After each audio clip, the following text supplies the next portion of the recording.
Sveiki, te Harijs. Un tu skaties 52. kanālu. Ir patīkami, ja pārnesums slēdz precīzi un bez problēmām. Tāpēc mans ieteikums tiem, kas sāka velosipēdijas gaitas. Kā zināms, visi metāli ar laiku nogurst, pat visstiprākie. Metāla atspērs ar laiku atslāpst, pat salūst. Tāpēc mans ieteikums ir šāds. Pārslēdzēja normālu darbību lielā mērā nodrošina šī atspere.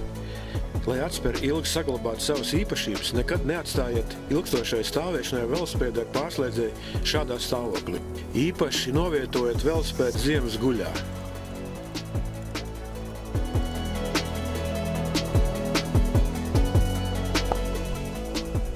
Pārslēdziet ķēdi uz mazākiem zobartiem priekšā un aizmugurē.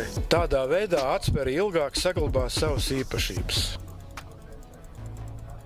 Laimīgu ceļu!